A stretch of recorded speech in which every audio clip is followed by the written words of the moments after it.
Howdy, howdy ho! Bayonetta 2 introduced me to Bayonetta's titular over-the-top style, and I absolutely adored it. Yeah, that's right, I played the sequel before I played the original, and I don't regret that. Bayonetta 2 was an absolute action-packed gem. But it's been a long time, and even the likes of Devil May Cry 5 showed off a franchise rebuilding itself from scratch to continue.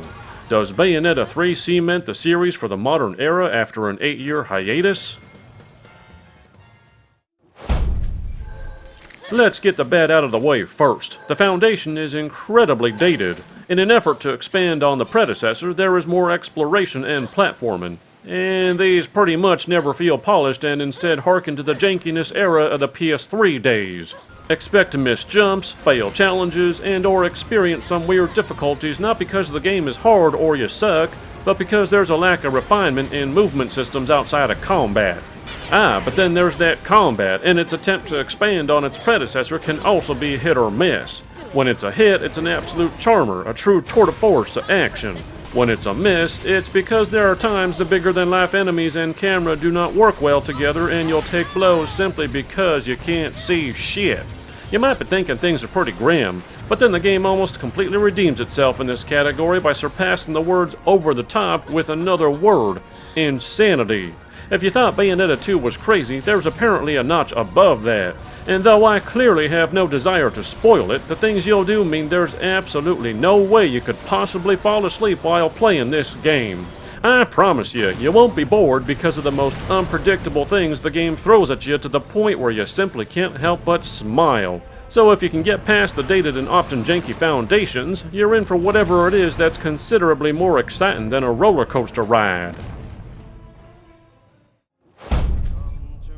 It doesn't take too long to get to the credits even if you took your time, as I rolled credits around 12 hours and spent some time afterwards to look into what's left.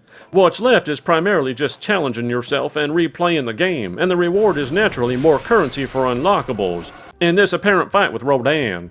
Might I add that Egyptian tanned Bayonetta is just... Of course, I might suggest you wait until after you beat the game to go after these challenges simply because you're far more powerful and it'll be easier to get top scores. I won't pretend the game is jam-packed with content because it's not, but it lends itself well to completionists who haven't come yet.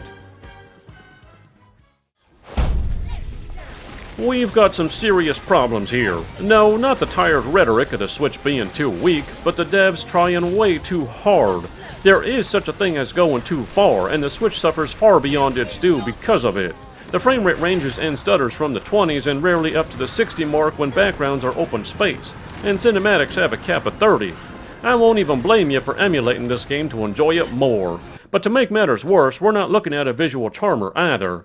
Most of the game's world is, much like its gameplay foundation, stuck in the PS3 era. This all comes from the fact that the cinematics and gameplay are, as previously defined, insane. And therein lies the plus side. The insanity carries right into the cinematics, and I found my retinas glued to the screen at the digital concoction of utter mayhem. They even tried to better animate the faces, which I give credit for, something many Nintendo games lack, though mocap would have naturally been the better choice. Naturally, you expect me to close on commenting about the story, and I can't precisely say certain things without spoiling it, but there is a sense of both closure and predictable confusion in its multiverse villain approach. There's no writing home about it, but it is the end of one era. I'm still catching my breath trying to figure out what's more exciting than a roller coaster ride. Sure, the 8-year hiatus didn't quite modernize the game. It's clear its foundations need to be scrapped and the series rebuilt from scratch like DMC5, but they made sure to do everything they could possibly do to make up for it. And in that lies a level of insanity that both punishes the Switch but moistens the mental giblets until they're gushing with... You see how hard this is to describe yet? You know what? Did I ever tell you the definition of insanity? Bayonetta. It's Bayonetta. I give Bayonetta 3 an 8.5 out of 10. See you next time on the Gaming 5.